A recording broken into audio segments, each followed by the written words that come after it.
अस्सलाम वालेकुम स्टूडेंट्स, बिस्मिल्लाहिर्रहमानिर्रहीम।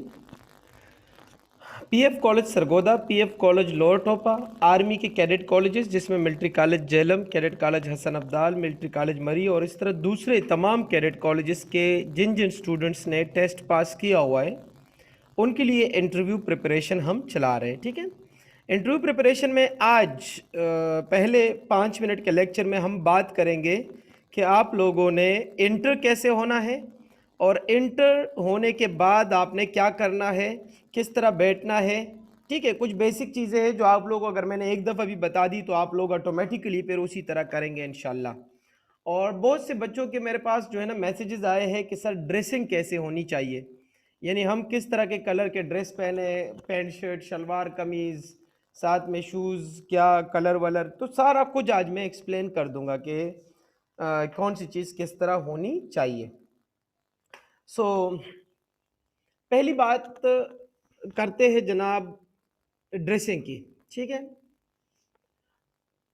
ड्रेस में आप पैंट शर्ट पहन लें या शलवार कमीज़ पहन लें, इससे कोई फ़र्क नहीं पड़ता। आप अगर नॉर्मल लाइफ में ज़्यादातर शलवार कमीज़ जो है ना यूज़ करते हैं, जैसे मियावाली से जो स्टूडेंट्स ऑनलाइन है वो यूजुअली प्रेफर करते हैं शलवार कमीज़ को, तो वो शलवार कमीज़ भी पहन सकते हैं। ठीक है, शलवार कमीज़ के साथ आप जो है वो बेशक वो चप्पल यूज़ करें। ठीक है, वो भी ठीक है, लेकिन मैं तो सजेस्ट करूंगा कि अगर ब्लैक कलर के शूज़ हो तो वो सबसे बेस्ट है। ठीक है, अच्छा, लेकिन अगर आप चप्पल यूज़ करना चाहते हैं तो चप्पल फिर ये वाले नहीं होने चाहिए कि विदाउट स्ट्रिप्स, जिसको हम बाथरूम चप्पल कहते हैं, ये नहीं। वो बेशक आप बहुत महंगी भी खरीद लें, लेकिन वो जो है वो कैजुअल में आ जाता है। आप कोशिश करें फॉर्मल ड्रेस यूज़ करें, यानी जिस तरह जो है वो पेशावरी चप्पल मशहूर है या इस तरह के, ताकि वो जो है वो आपके जो इंटरव्यू है ना उसका ड्रेस एक फॉर्मल होना चाहिए। और अगर आप प्रेफर ही करते हैं कि शलवार कमीज़ में ही आपने इंटरव्यू देना है तो उसके साथ आप वेस्ट कोट अरेंज लाजमी करें। ठीक है, उसके साथ आप वेस्ट कोट पहन ले, वो ज़्यादा अच्छा लगेगा, खूबसूरत लगेगा। दूसरी बात आ जाती है पैंट शर्ट की। तो पैंट शर्ट में देखिए बेटा, मैंने तो आप लोगों को सबसे पहले बता दिया ना, आप किसी भी ड्रेस में जाएंगे तो ड्रेस से आपके कोई मार्क्स ना ऐड होंगे ना कटेंगे, ये मैं पहले बता दूं। ठीक है, यानी ड्रेस आप कोई भी जो आप नॉर्मल लाइफ में यूज करते हैं उसी ड्रेस में आप चले जाए, लेकिन ये नहीं है कि आप जो है वो नाइट ड्रेस में चले जाए या आप नॉर्मल चप्पल पहन के जाए, अच्छा नहीं लगता। क्योंकि आपका एक फॉर्मल इंटरव्यू हो रहा है तो कोशिश कर ले कि आप वेल ड्रेस होके जाए। जो मैं प्रेफर करता हूं वो मैं प्रेफर करता हूं dress pant shirt. Dress pant shirt means jeans वाले पैंट नहीं, बल्कि ड्रेस पैंट और शर्ट। ठीक है, शर्ट भी ड्रेस होना चाहिए, यानी टी शर्ट टाइप नहीं। इसमें बंदा इंटरव्यू के दौरान अच्छा लगता है कि एक फॉर्मल इंटरव्यू देने के लिए आए हैं तो एक फॉर्मल ड्रेस पहना हुआ है, कैजुअल नहीं है। फिर कलर का आ जाता है। Colour brown colour, black colour, black ज्यादातर, ठीक है, लेकिन फुल ब्लैक भी नहीं, यानी नॉर्मली जो ब्लैक कलर का पैंट मिलता है ना, ड्रेस पैंट ब्लैक कलर, ठीक है, वो सबसे ज्यादा बेस्ट है। ज्यादातर जो स्कूल और कॉलेजेस में भी यूज होता है।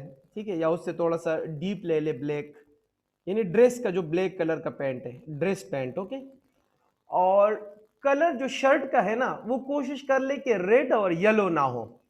रेड, येलो या ये जो डीप कलर्स है ना, इस तरह के कलर्स यूज ना करें।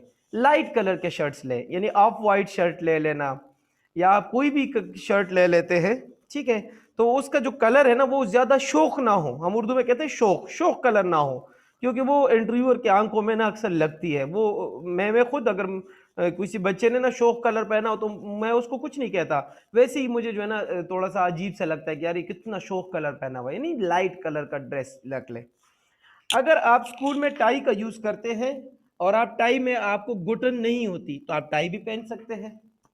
अगर आप इससे भी एडवांस स्टेज पे जाए, ठीक है, ड्रेस कोड में, तो आप 2 पीस और 3 पीस भी पहन सकते हैं, जिसमें पैंट, ड्रेस पैंट होता है, ड्रेस शर्ट होता है और उसके साथ एक पैंट के कलर में ना कोट मिलता है जिसको हम कहते हैं पैंट कोट। जिस तरह शादियों का कोई फंक्शन हो, ठीक है, वलीमे के फंक्शन में हम जाते हैं जनाब ड्रेस कोट पहन के, तो वो भी आप यूज कर सकते हैं। अगेन बात करूंगा कलर की कि कलर जो है वो लाइट सा कलर हो, ज्यादा शोक कलर ना हो। अब बात करते हैं, हाँ, पैंट शर्ट के साथ ऑटोमेटिकली आप जो है वो शूज़ यूज़ करेंगे, ठीक है। उसके साथ आप चप्पल यूज़ नहीं करेंगे। ये इसका हरगिज़ ये मतलब नहीं है कि आप लोगों ने मैंने जो कहा कि बस वही अलिफ बे ते की तरह याद कर लो कि नहीं ऐसा होना चाहिए अदरवाइज हम फेल होंगे। मैंने बता दिया कि ये सिर्फ और सिर्फ मैं एक फॉर्मल ड्रेस आपको समझा रहा हूँ कि आप किसी भी जगह इंटरव्यू के लिए जाते हैं तो ये फॉर्मल ड्रेस है। बाकी ये ज़रूरी नहीं है, आप इंटरव्यू में किसी भी ड्रेस में चले जाएंगे तो आप से वो मार्क्स की कोई डिडक्शन नहीं होगी। अच्छा जी, उसके बाद आ जाती है बात परफ्यूम की, खुशबू की। अक्सर जो है ना कुछ लड़के परफ्यूम ज़्यादा यूज़ कर लेते हैं, जिसकी वजह से अगला बंदा जब उस परफ्यूम की खुशबू को लेता है तो उसके सर में ही दर्द हो जाता है। वो इतना तेज़ परफ्यूम होता है, तो कोशिश करें कि ना ही करें। यानी जस्ट एक छोटी सी बॉडी स्प्रे यूज़ कर ले अगर आपको जो है ना प्लेजेंट लग रहा हो, वो भी कम मिकदार में। और अगर आपने परफ्यूम यूज़ भी करना है तो बिल्कुल लाइट परफ्यूम हो, जो किसी को बोर ना करे, और वो भी थोड़ी सी मकदार में कर ले। उससे बेहतर मैं सजेस्ट करूंगा कि बॉडी स्प्रे यूज़ कर ले, ठीक है। ये उन स्टूडेंट्स के लिए जिनके जहन में कंफ्यूजन होता है ना, तो और कुछ गलती से बहुत ज़्यादा परफ्यूम यूज़ कर लेते हैं और उधर कमरे का जो है जब दरवाज़ा बंद कर लेते हो तो वो परफ्यूम पूरे कमरे में आप और इंटरव्यूअर ही होते हैं, तो वो इंटरव्यूअर को अच्छा फील नहीं होता, ठीक है। अच्छा, साफ होकर जाए। बाल अगर किसी के बहुत बड़े बड़े बाल है तो प्लीज़, वैसे भी नॉर्मल लाइफ में ना आप अच्छे लगते हो अगर आप जो है वो हेयर जो है ना आपके प्रॉपर हेयर कट हुआ हो, ठीक है। तो कोशिश कर ले कि जिस तरह हम कहते हैं ना फौजी हेयर कट, यानी कैडेट्स ने जिस तरह हेयर कट किया होता है, नॉर्मल यानी नॉर्मल कटिंग आप करके जाए, ठीक है। और नाखून वाखून काट कर जाए। अपनी सफाई का ख्याल रख लें, अपने जो है ना सफाई निस्फी मान है, तो जितनी आप ज़्यादा सफाई का ख्याल रख सकते हैं वो सबसे ज़्यादा बेस्ट है। अच्छा, जो वो लोग लेटर में लिख के, लेटर में जो इंस्ट्रक्शंस हो ना आपको जो लिख ले कि भाई अपने साथ ये पेंसिल लेकर आना, ये बॉल पॉइंट लेकर आना, या ये काम करके आ जाना, या जो है ना आप लोगों ने एयर के वैक्स जो है वो साफ करने हैं मेडिकल से पहले, तो जो जो वो इंस्ट्रक्शंस में लिख के उनको फॉलो करना, क्योंकि उन इंस्ट्रक्शंस को अगर आप फॉलो करोगे तो आपका वहाँ पे टाइम भी सेव हो सकता है और आप एक बहुत बड़ी जो मुसीबत है उससे बच सकते हैं। जैसे उन्होंने इंस्ट्रक्शन में लिख लिया कि कान साफ करके आने हैं और आपने कान साफ नहीं किए, तो वहाँ पे वो आपको रेफर कर देंगे, फिर आपको सीमेज का चक्कर लगाना पड़ेगा, तो फिर आपका एक दिन वहाँ पे ज़ाया हो जाएगा। तो जो जो उन्होंने इंस्ट्रक्शन में लिखा हो आप लोग उसी को फॉलो करें, लाजमी फॉलो करें। फिर उसके बाद आ जाती है दूसरी बात, किस चीज़ की, रूम में एंटर कैसे होना है। सबसे पहले तो ये बताएं कि आप लोग जब प्रिंसिपल के रूम में जाते हैं, यानी स्कूल या कॉलेज के प्रिंसिपल के रूम में, तो आप कैसे जाते हैं? आप नॉक करके जाते हैं, यस। नॉक करने के बाद आप मे कम इन सर बोलते हैं, यस। मे कम इन सर के बाद आप सलाम बोलते हैं, यस। फिर अगर प्रिंसिपल आपको बैठने का कहे तो आप बैठ जाते हैं, यस। बैठने के बाद आप थैंक यू सर बोले क्योंकि उन्होंने आपको बैठने का कहा। बस सेम यही प्रोसीजर इंटरव्यू में भी है। आप हल्का सा नॉक करें, बिल्कुल हल्का सा ऐसे नॉक किया। नॉक करने के बाद दरवाज़ा खोलें। बेशक आपको अंदर से यस या नो की आवाज़ सुनाई दे या ना दे, क्योंकि दरवाज़ा बंद होगा, मे भी वो यस भी कर ले तो आपको ना सुनाई दे। आप आधा दरवाज़ा खोल लें यानी 45 डिग्री के साथ, और आप वहाँ से ही एंटर ना हो, बोले मे आई कम इन सर, मे आई कम इन सर, वो आपको कहेंगे यस यू कैन कम। आप कमरे में एंटर हो जाए। कमरे में एंटर होते ही आप दरवाजे और कुर्सी के बीच में खड़े हो जाए सीधा, जिस तरह आप होशियार पोजीशन में ना असेंबली में खड़े हो या आसान बाज पोजीशन में, जो भी आपको पोजीशन अच्छा लगे, और आप बोल देना अस्सलाम वालेकुम सर, यानी मैं आई कम इन सर के बाद आप अंदर आए, लेकिन अभी कुर्सी पे नहीं बैठे, कुर्सी के पीछे आप खड़े हो और आपने बोला अस्सलाम वालेकुम सर, तो वो आपको बोलेगा वालेकुम अस्सलाम। अगर वो आपको बैठने का कहे तो तब कुर्सी पे बैठ जाए, अगर वो आपको बैठने का ना कहे तो आप उस वक्त तक कुर्सी पे ना बैठे। यानी एक रिस्पेक्ट का प्रोसीजर है, अदरवाइज आप बैठ भी सकते हैं क्योंकि उस कुर्सी को आपके लिए लगाई गई है, लेकिन वो आपको खुद ही कहेगा जी जेंटलमैन बैठ जाए, या आपका नाम पुकारेगा कि उस्मान साहब बैठ जाए, उस्मान बैठ जाए, तो आप फिर बैठ जाए। बैठने के बाद आपने बोलना है थैंक यू सर। बैठने के बाद आपने क्या बोलना है? Thank you sir. अच्छा जी, आप बैठ गए, इंटरव्यू स्टार्ट हो गई, ठीक है। आजकल एसओपीज़ को फॉलो किया करें, यानी मास्क लाजमी पहन कर जाए, और मे बी आपका इंटरव्यू भी पूरे का पूरा मास्क में ही हो क्योंकि उन्होंने भी मास्क पहना होगा, और मास्क आप भी पहनेंगे, तो मास्क में ही इंटरव्यू होगा, इसलिए अपने साथ जो है वो मास्क लेकर जाए। एक 2 मास्क एक्स्ट्रा भी ले जाए, क्योंकि जब आप वहाँ वेट कर लेते हैं ना 2.5-3 घंटे, तो तब एक मास्क में जो है ना आपने यूटिलाइज कर लिया तो उसमें आप इतना फ्रेश फील नहीं करेंगे। आप एक एक्स्ट्रा मास्क भी लेकर जाए कि अगर आपको ज़रूरत पड़ी तो आप इंटरव्यू में एंटर होते ही दूसरा मास्क यूटिलाइज करें जो न्यू हो, ठीक है। मास्क हल्का सा ले, इतना भारी मास्क ना ले जैसे वो कपड़े का मिलता है जो आपको ना बोलते हुए आपके ऐसा ना हो कि सांस फूलना शुरू हो जाए। तो हल्का सा मास्क ले ले जो नॉर्मली मिलता है 10-20 रुपए का, ठीक है। अच्छा, आपने इंटरव्यू आपका स्टार्ट हो गया, वो आपसे पूछे कि जी इंट्रोड्यूस योर सेल्फ, आप जवाब दें। अपनी फैमिली के बारे में बताए, आप जवाब दें। किसी आंसर में आपने खामोश नहीं रहना, जो भी आपके जहन में है बताए। और यार मेरी तो सबसे रिक्वेस्ट है कि सच बोला करें, सच बोला करें, जो भी सच्चाई है बोल दे, शर्माने की कोई ज़रूरत नहीं है। कुछ ऐसे क्वेश्चंस होंगे जो आप कहते हैं कि इसका मैं क्या जवाब दूं, वो भाई आपके जहन में जो भी आता है आप उसका रिप्लाई दे, कुछ भी बोले बिल्कुल ठीक है। बाकी तो आप लोगों से मैं काफ़ी ज़्यादा जो है वो अपना एक्सपीरियंस और इंटरव्यू शेयर कर चुका हूँ, आप लोगों को बहुत कुछ सीखने को मिला है। तो उम्मीद है कि आप लोग का इंटरव्यू इंशाल्लाह आउटस्टैंडिंग होगा, ठीक है। तो उसके बाद वो आपसे कुछ क्वेश्चंस करेंगे, जनरल नॉलेज के बारे में भी कर सकते हैं, साइंस के डिफिनीशंस क्लास 7 के पूछ सकते हैं, उर्दू टू इंग्लिश ट्रांसलेशन पूछ सकते हैं, उर्दू के मुहावरात पूछ सकते हैं, साबिक़ लाहिक़ जैसे मंद मीम नून दाल मंद से क्या क्या बनता है जी, सेहतमंद, दौलतमंद, ठीक है। तो ये इस तरह के क्वेश्चन बेसिक पूछ सकते हैं। पार्ट्स ऑफ स्पीच आपसे पूछ सकते हैं, define noun, define adjective, define pronoun, define preposition, define conjunction, ये आपको पता होना चाहिए। अच्छा, इसके अलावा आपसे ये भी पूछ सकते हैं कि इस वक्त पाकिस्तान में क्या हो रहा है, तो आप पाकिस्तान के अच्छे अच्छे न्यूज़ बताएं, ठीक है। नेगेटिव न्यूज़ ना बताएं, पाकिस्तान में बहुत अच्छे अच्छे काम हो रहे हैं, उसको गूगल से सर्च करे, अम्मी अब्बू से पूछ ले, ख़बरों में देख ले पाकिस्तान में क्या क्या हो रहा है, वो बताएं आप, ठीक है। और इसके अलावा दुनिया में क्या हो रहा है तो आपको ये भी पता होना चाहिए कि इस वक्त दुनिया में क्या हो रहा है। अपने शहर के बारे में आपको पता होना चाहिए कि जैसे आप जो है वो डिस्ट्रिक्ट गुजरात से ताल्लुक़ रखते हैं, तो गुजरात का क्या मशहूर है, ठीक है। आपके इलाके का क्या मशहूर है, गुजरात में क्या क्या ख़ास ख़ास चीज़ें हैं, गुजरात की हिस्ट्री क्या है, ठीक है। अपनी अम्मी अब्बू के बारे में पता होना चाहिए कि उनकी पसंद नापसंद क्या है, ठीक है, उनके डेट ऑफ बर्थ क्या है, समझ आ गई। अपने बहन भाइयों के डेट ऑफ बर्थ आपको पता होना चाहिए, बहन भाई किस किस क्लास में पढ़ते हैं, ओके। आप कितने बहन भाई हो, तो हम 5 बहन भाई हैं। अगर आपसे पूछे आपके कितने बहन भाई है, तो मेरे 4 बहन भाई है, फिर आपने खुद को निकाल लेना है, ठीक है। अच्छा, आपकी हाइट के बारे में आपको पता होना चाहिए, आपका वेट आपको पता होना चाहिए। ये नहीं है कि जब वो आपसे पूछ ले आपका वेट कितना है, आप कहो सर मुझे तो नहीं पता, भाई आज मैंने बता दिया ना, आज जाके अपना वेट कर ले, किसी भी वेट मशीन पे आप खड़े हो जाए, आपका वेट आ जाएगा। अगर आपके पास ये फैसिलिटी नहीं है तो आप करीब किसी शॉप वाले के पास चले जाए जिसके पास वेट मशीन हो, जिससे वो जो है वो सीमेंट और सरिया मैयर करते हैं, या हॉस्पिटल में चले जाए, हॉस्पिटल में वेट मशीन होता है, उससे अपना वेट कर ले, अपनी हाइट कर ले, बहुत इजी सा काम है। हाँ, वेट में अक्सर बच्चे कहते हैं जी आपका वेट कितना है, मेरा वेट है 48। और भाई 48 कुछ नहीं होता उसके साथ जब तक आप यूनिट नहीं लगाए, यानी आपने बोलना है 48 kg, 48 kg ये बोलना है। आपकी हाइट कितनी है, मेरी हाइट 5'4"। अभी 5'4" का मतलब क्या है, नहीं बोलो 5 feet 4 inches। प्रॉपर आंसर दिया करो, वहां पे पूरा पूरा आंसर दिया करो, शॉर्टकट्स और सैम्पल्स यूज नहीं करने। आप पूरा प्रोनाउंस किया करें, अपना आंसर कंप्लीटली दिया करें, बीच में शर्माना नहीं है। अच्छा, पूरे इंटरव्यू में आपने बीच में ना आवाज हल्की नहीं करनी, बल्कि आपने पूरे के पूरे पोटेंशियल के साथ बोलना है, ठीक है। अब मेरे पास कुछ स्टूडेंट्स हैं, उनके जहन में कुछ सवाल है, तो वो हम उनसे पूछ लेते हैं, तो उसका भी मैं आप लोगों को आंसर बता देता हूँ। अभी मैं आप लोग को अनम्यूट कर रहा हूँ, आप लोग बारी बारी मुझसे क्वेश्चन करें जो भी आप लोग करना चाहते हैं, जो आपके जहन में हो। जी फैजान नवाज।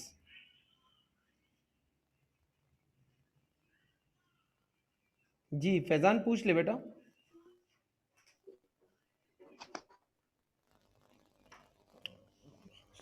जी फैजान, आपको मेरी आवाज़ आ रही है?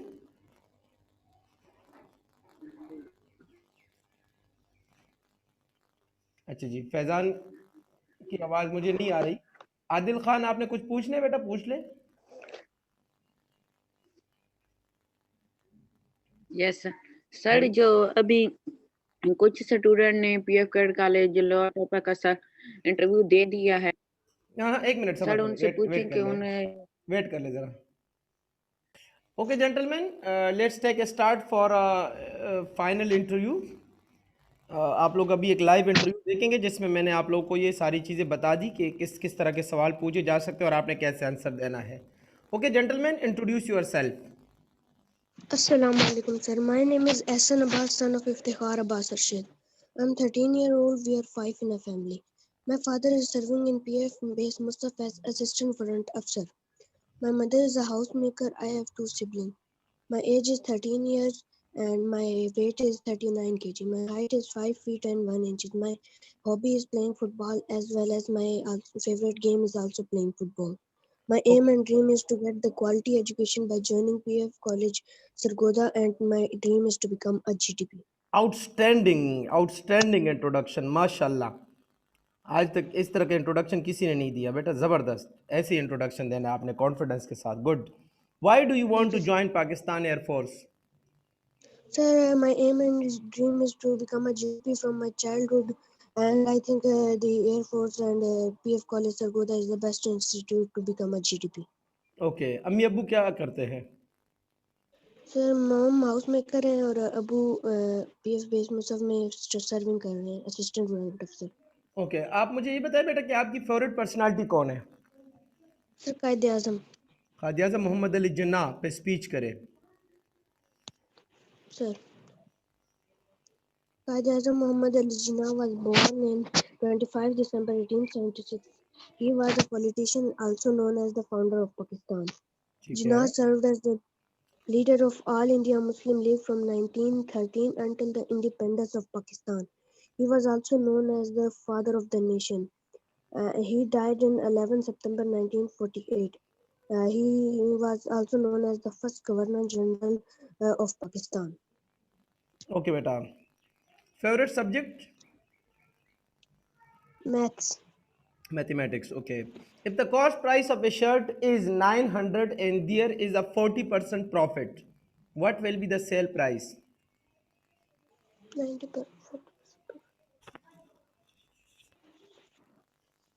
1260. If the mark price is 90 rupees and there is a 10% discount, what will be the sale price? 90 rupees. जी, 81. 81. If the speed of a car is 600 kilometer per hour, what distance will it cover in 3 minutes? 30. आप market 400 rupees लेकर गए और 15% आपने खर्च कर लिए, तो बताओ कितने खर्च किए?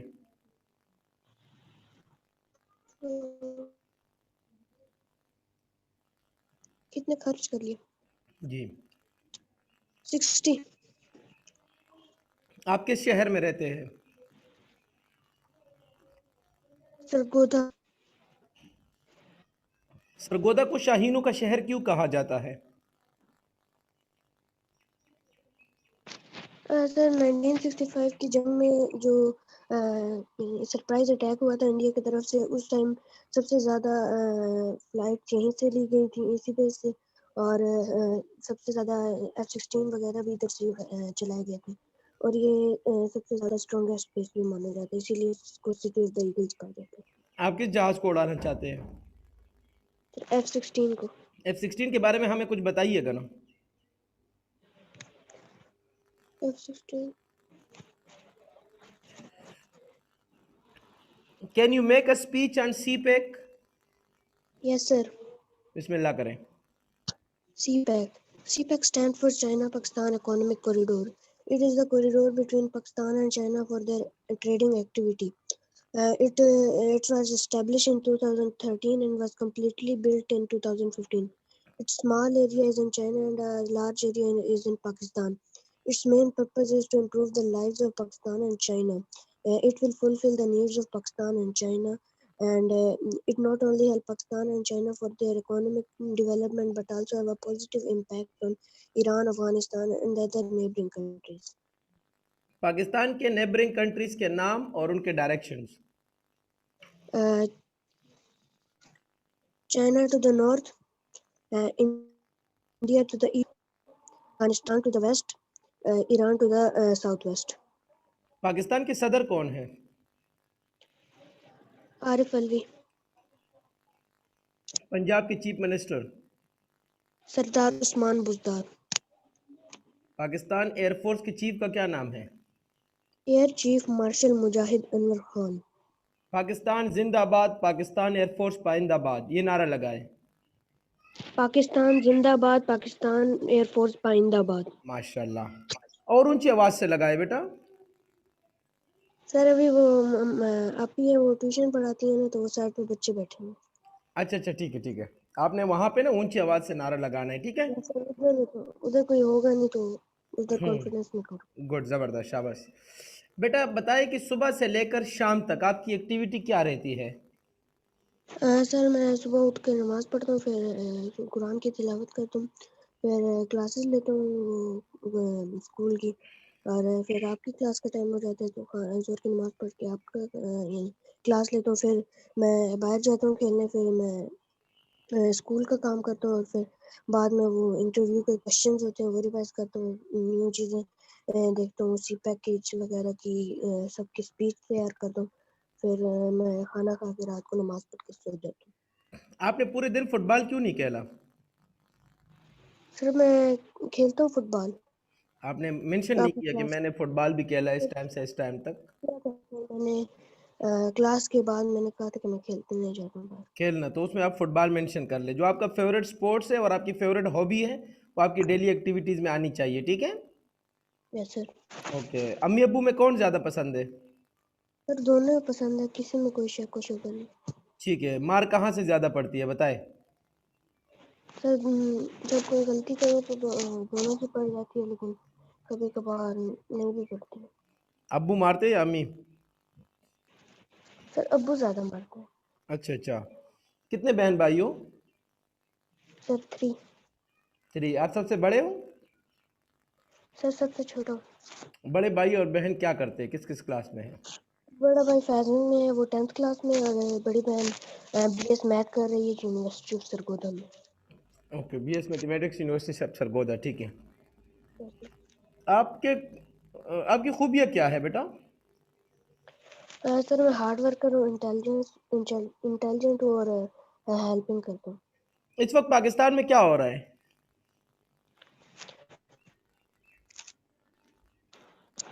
सर वो कल रात को लाइट चली गई थी, मैं 10 बजे तो नहीं देख पाया। नहीं वैसे यार पूरे महीने से तो आपने न्यूज़ देखी होगी ना, इस महीने में पाकिस्तान में क्या क्या डेवलपमेंट हुई है?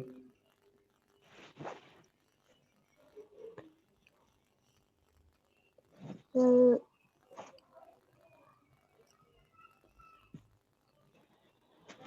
जी, पाकिस्तान की डेवलपमेंट्स बताओ।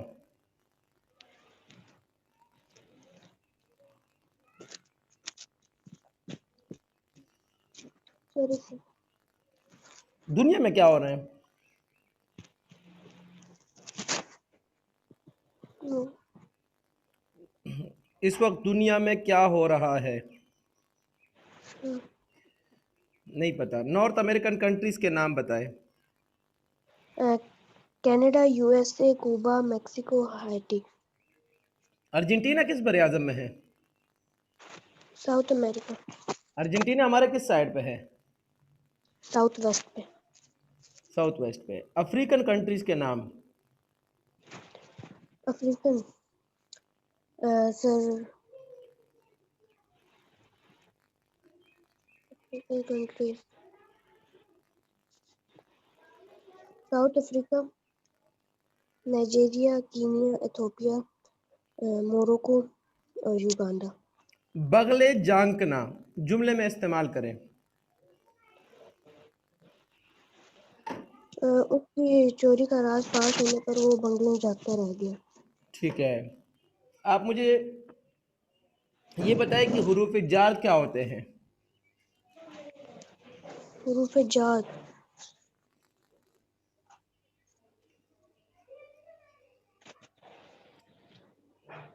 हुरूफ जार। Sorry sir. नहीं पता। हम लाहौर जा चुके होंगे, इंग्लिश में ट्रांसलेट करें। लाहौर जाके होंगे। We will have been gone to Lahore. दोबारा। We will have gone to Lahore. We will have gone to Lahore. Okay. What is respiratory system? Sir, the system of breathing of a human body is known as respiratory system. Saudi Arab का capital?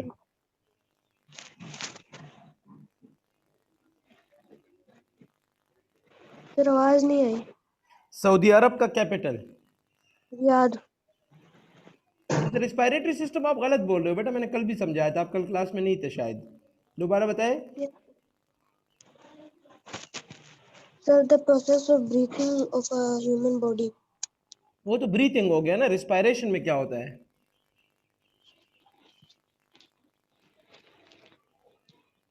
देखिए breathing में oxygen inhale हो जाता है और carbon dioxide exhale हो जाता है। ब्रीथिंग एक बेसिक स्टेप है रिस्पायरेशन का, लेकिन रिस्पायरेशन की मेन ये डिफिनीशन है कि जब ऑक्सीजन बॉडी में आ जाए और वो ऑक्सीजन फूड के साथ कंबाइन होकर एनर्जी बनाए, that process is called respiration. और वो तमाम पार्ट जो इस रिस्पायरेटरी अमल में हिस्सा लेते हैं उनको रिस्पायरेटरी ऑर्गन्स कहते हैं और इस सिस्टम को रिस्पायरेटरी सिस्टम कहते हैं। अब समझ आ गई बेटा? जी sir. What is respiratory system? Sir, the respiratory system is a biological system consisting of organs and structure used for gas inhaling and exhaling in plants and animals. ठीक है बेटा। आप सबसे छोटे हैं Yes sir. या आप अम्मी के लाडले हैं या अब्बू के लाडले हैं? सर दोनों के लाड लो। आप लाडले हो तो इसका मतलब है आप लोग वहाँ, आप हॉस्टल में कैसे रहोगे अम्मी अब्बू के बगैर? सर कुछ पाने के लिए कुछ खोना पड़ता है, वो इतने मेहनत मेरे लिए तो कर रहे हैं कि ये अपनी लाइफ को सेटल कर ले। अगर आप हॉस्टल में हैं और आपको घर की याद आए और आपका घर भी सरगोदा में ही है तो आप चुपके से घर आ जाएंगे? सर ये तो मुमकिन है, लेकिन अगर सीनियर के पास मोबाइल है तो उससे परमिशन मांगूंगा, अगर वो ना दे तो मैं सफर कर जाऊंगा छुट्टियों तक। आप लोअर टोपा और सरगोदा दोनों में पास है? Yes sir. तो आप किसको सेलेक्ट करेंगे? सर सरगोदा को। ओके बेटा, मुझे सिर्फ अपनी खामियां बताएं, उसके बाद हम आपका एंड कर लेते हैं इंटरव्यू का। सर मेरी खामी है कि मैं दूसरों पे बहुत जल्द यकीन कर लेता हूँ। ओके, आप कभी घर से बाहर रहे हैं कुछ दिनों के लिए? यस सर, एक बार नाना अबू के घर गया था। कितने दिन के लिए? सर 1 हफ्ते के लिए गया था। अच्छा, पीएफ में रहते हुए अब्बू के साथ आप किस किस बेस में रहे हैं? सर पीएफ में base Kohat, PF base Shahbaz और पीएफ बेस मुसफ। अब्बू का ट्रेड क्या है? एम्प्टी फिटर। ठीक है। अभी सरगोदा में आप लोग का कितना टाइम हो गया? सर 1 साल होने वाला आप तकरीबन। लोग का बेसिकली ताल्लुक कहाँ से है, किस गांव से है? सर डिस्ट्रिक्ट चनियोट लालिया। अच्छा, अपने गांव के बारे में कुछ बताएं। सर मेरा गाँव अभी बहुत ज़्यादा डेवलप्ड हो गया है, यानी जब मैं पहले वहाँ रहता था तो लाइक वो एक विलेज की तरह था, लेकिन अभी वो एक सिटी बन चुका है। उधर सबसे ज़्यादा मशहूर माल्टे हैं और उससे हमारा जो डिस्ट्रिक्ट है उधर सबसे ज़्यादा मशहूर फर्नीचर है। ओके, लास्ट क्वेश्चन, क्या आपको लगता है कि आप सिलेक्ट हो जाएंगे? यस सर, अल्हम्दुलिल्लाह मेरा इंटरव्यू बहुत अच्छा जा रहा है और इंशाल्लाह मैं सिलेक्ट हो जाऊंगा, मुझे पूरी उम्मीद है। Wishing you very best of luck. Allah आपको कामयाबी दे। मेरी दुआएं आपके साथ है कि अल्लाह आपको जितने भी आपके इंटरव्यूज़ है सब में आपकी रिकमेंडेशन फरमाएं और आगे भी ज़िंदगी में आपको पाकिस्तान मेरी जान, पाकिस्तान एयरफोर्स की खिदमत करने का अल्लाह आपको मौका दे। अच्छी सी खिदमत करनी है, ठीक है, और पाकिस्तान के लिए किसी भी मोड़ पर जान भी नचावर करना पड़े तो आप उससे भी दरेग नहीं करेंगे इंशाल्लाह। इंशाल्लाह। Wishing the best of luck and Allah हाफिज़।